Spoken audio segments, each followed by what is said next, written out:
ವಿಜಾಪುರ ಜಿಲ್ಲೆಯ ತ್ರಿಕೋಟ ತಾಲೂಕಿನಲ್ಲಿ ಒಂದು ಸೆಂಟರ್ ಅಲ್ಲಿ ವಿದ್ಯಾರ್ಥಿಗಳು 15 ನಿಮಿಷ ಲೇಟ್ ಆಗಿದೆ, 20 ನಿಮಿಷ ಲೇಟ್ ಆಗಿದೆ ಪ್ರಶ್ನೆ ಪತ್ರ. ಅವಾಗ ಆಕ್ಚುಲಿ ನಿಜವಾದ ವಿದ್ಯಾರ್ಥಿಗಳ ಬೇಡಿಕೆ ಏನಾಗಿರ್ಬೇಕು? 10ವರೆಗೆ ಪ್ರಶ್ನೆ ಪತ್ರಿಕೆ ಕೊಡುವ ಬದಲು ನೀವು 11 ಗಂಟೆಗೆ ಪ್ರಶ್ನೆ ಪತ್ರಿಕೆ ಕೊಡ್ತಾ ಇದ್ದೀರಾ ಅಂತಂದ್ರೆ ವಿದ್ಯಾರ್ಥಿಗಳ ಬೇಡಿಕೆ ಏನಾಗಿರ್ಬೇಕು? ನ್ಯಾಯಯುತ ವಿದ್ಯಾರ್ಥಿಗಳ ಬೇಡಿಕೆ 10ವರೆ ಬದಲು ನೀವು 11 ಗಂಟೆ ಕೊಟ್ಟಿದ್ದೀರಾ ಸ್ವಾಮಿ, ಹಾಗಾಗಿ ನಮಗೆ 30 ನಿಮಿಷ ಹೆಚ್ಚುವರಿ ಸಮಯ ಕೊಡಿ. ಇದು ನಿಜವಾದ ವಿದ್ಯಾರ್ಥಿಗಳ ಬೇಡಿಕೆ ಆಗಿರುತ್ತೆ. ಕರೆಕ್ಟಾ? ಓಕೆ. ಏನಾಯ್ತು? ಪರೀಕ್ಷಾ ಕೇಂದ್ರದಲ್ಲಿ ಬಂದಾಗ OMR ಕೊಟ್ಟಿದ್ದಾರೆ, ನೀವು ತುಂಬಿ ಅಂತ. ಓಕೆ, ರಿಜಿಸ್ಟರ್ ನಂಬರು, ನೇಮ್ ಎಲ್ಲ ತುಂಬಿದ್ದಾರೆ. ದೆನ್ ಕ್ವಶನ್ ಪೇಪರ್ ಕೊಟ್ಟಿದ್ದಾರೆ. ಅವಾಗ ಅವರಿಗೆ ಅನ್ನಿಸ್ತು, ನೋಡಿ ನನ್ನ ಮುಂದೆ ಇದೆ, ಇದು OMR ಇದೆ, ಇವತ್ತಿನ ಪರೀಕ್ಷೆದು ಪ್ರಶ್ನೆ ಪತ್ರಿಕೆ ಇದೆ. ನೋಡಿ OMR ಅಲ್ಲಿ ಏನಿದೆ ಅಂತಂದ್ರೆ ದಿನಾಂಕ, ಅಭ್ಯರ್ಥಿಯ ಹೆಸರು, ನೋಂದಣಿ ಸಂಖ್ಯೆ, ವರ್ಷನ್ ಕೋಡ್, ಪ್ರಶ್ನೆ ಪತ್ರಿಕೆ ವರ್ಷನ್ ಕೋಡು, ಪ್ರಶ್ನೆ ಪತ್ರಿಕೆ ಕ್ರಮ ಸಂಖ್ಯೆ. ಒಂದು ವೇಳೆ ವಿದ್ಯಾರ್ಥಿಗಳು ಅರ್ಥ ಮಾಡ್ಕೊಳ್ಳಿ, ಪ್ರಶ್ನೆ ಪತ್ರಿಕೆ ಕ್ರಮ ಸಂಖ್ಯೆ ಏನಿದೆ ಅದು ಮತ್ತೆ ಉತ್ತರ ಪತ್ರಿಕೆ OMR ಕ್ರಮ ಸಂಖ್ಯೆ ಎರಡೂ ಒಂದೇ ಆಗಿದ್ದು, ಅದು ಕಡ್ಡಾಯ ಆಗಿದ್ರೆ, ಕಂಪಲ್ಸರಿ ಆಗಿದ್ದಿದ್ರೆ OMR ಒಳಗಡೆ ಮತ್ತೆ ಈ ಪ್ರಶ್ನೆ ಪತ್ರಿಕೆ ಸಂಖ್ಯೆ ತುಂಬಿ ಅಂತೇಳಿ ನಾವು ಕಾಲಂ ಕೊಡ್ತಿದ್ವಾ? ಕಳೆದ 2.5 ವರ್ಷದಿಂದ ಪ್ರಾಧಿಕಾರದಲ್ಲಿ ನಾನು ಪರೀಕ್ಷೆಗಳನ್ನ ನಡೆಸ್ಕೊಂತ ಬಂದಿದ್ದೀನಿ. ಯಾವ್ದಾದ್ರೂ ಒಂದು ಪರೀಕ್ಷೆನಲ್ಲಿ OMR ಮತ್ತೆ ಪ್ರಶ್ನೆ ಪತ್ರಿಕೆ ಕ್ರಮ ಸಂಖ್ಯೆ ಒಂದೇ ಆಗಿರ್ಬೇಕು ಅಂತ ನಾವು ಇನ್ಸ್ಟ್ರಕ್ಷನ್ಸ್ ಕೊಟ್ಟಿದೀವ? ಅಂತದೊಂದು ಕಲ್ಪನೆನ ಯಾಕೆ ವಿದ್ಯಾರ್ಥಿಗಳು ಮಾಡ್ಕೊಂಡು ಇದು ಅದು ಇಲ್ಲ, ಇದು ಇಲ್ಲ, ಇದು ಬೇರೆ ಬೇರೆ ಇದೆ. ರಾಜ್ಯದ ಕೆಲವೇ ರಾಜ್ಯದಲ್ಲಿ ಎಲ್ಲೂ ಇಲ್ಲಿರುವಂತಹ ಅನುಮಾನಗಳು ಈ ವಿದ್ಯಾರ್ಥಿಗಳಿಗೆ ಬಂತು. ಓಕೆ ಸರಿ, ಬಂದ್ರೆ ಏನ್ ಮಾಡ್ಬೇಕು ವಿದ್ಯಾರ್ಥಿಗಳು? ಇದು ವ್ಯತ್ಯಾಸ ಇಲ್ಲ ಅಂತಂದ್ರೆ ಏನ್ ಮಾಡ್ಬೇಕು? ಆ ಕಾಲೇಜಿನ ಪ್ರಾಂಶುಪಾಲರು ಎಡ್ಡಿರ್ತಾರೆ, ಅವರಿಗೆ ಬರಕ್ ಹೇಳ್ಬೇಕು, ಅವರಿಗೆ ಕೇಳಬೇಕು, ಅವರು ಸಮಸ್ಯೆನ ಬಗೆಹರಿಸ್ತಾರೆ. ಓಕೆ, ಅವ್ರು ಹೇಳಿದ್ರು ನಿಮಗೆ ನಂಬಿಕೆ ಇಲ್ಲ.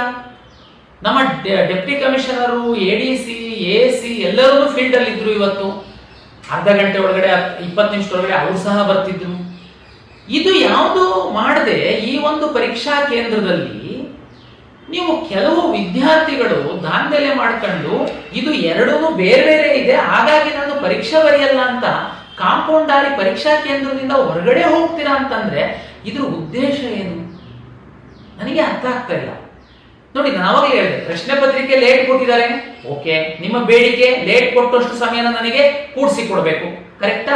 ಅದು ನಾವು ಕೊಡಬೇಕು. ನಮ್ ತಪ್ಪಾಗಿದ್ರೆ ಲೇಟಾಗಿ ಕೊಡೋದು ನಾವು ಕೊಡಬೇಕಾಗತ್ತೆ. ಓಕೆ, ಪ್ರಶ್ನೆ ಪತ್ರಿಕೆ OMR ಸಂಖ್ಯೆ 2 ಸೀರಿಯಲ್ ನಂಬರ್ ಒಂದೇ ಆಗಿರ್ಬೇಕು ಅನ್ನುವ ಯಾವ ನಿಯಮವೂ ಇಲ್ಲ, ಯಾವ ಕಂಡೀಷನ್ಸ್ ಅಲ್ಲೂ ನಾವು ಹೇಳಿಲ್ಲ.